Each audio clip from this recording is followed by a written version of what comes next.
Pemirsa, DPRD Provinsi Sulawesi Selatan mendorong pemerintah Provinsi Sulawesi Selatan dan pemerintah daerah Luwu Timur agar berdayakan pengusaha nasional maupun lokal untuk menggantikan PT Vale. Pasalnya kontrak PT Vale yang berakhir tahun 2025 diminta tidak dilanjutkan.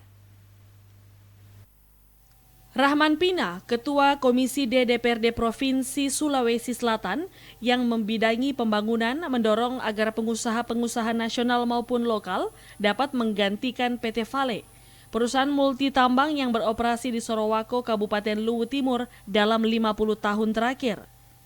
Rahman mengatakan sudah saatnya pemerintah memberdayakan kemampuan pengusaha-pengusaha besar skala nasional maupun lokal yang tidak kalah saing dalam mengelola tambang di Sorowako, daripada menyerahkan potensi tambang nikel tersebut ke perusahaan asing seperti PT Vale.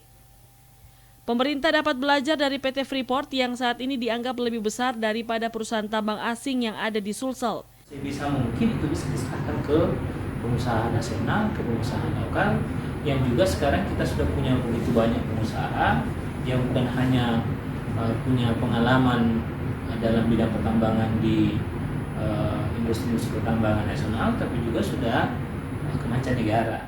Sebelumnya, Rahman Pina meminta kontrak PT Vale yang berakhir pada tahun 2025 untuk tidak dilanjutkan. Pasalnya, perusahaan multitambang asal negara Brasil tersebut dianggap tidak berkontribusi nyata pada Sulawesi Selatan, khususnya Kabupaten Luwu Timur selama 50 tahun beroperasi. Fitri Hairunisa, Celebes TV.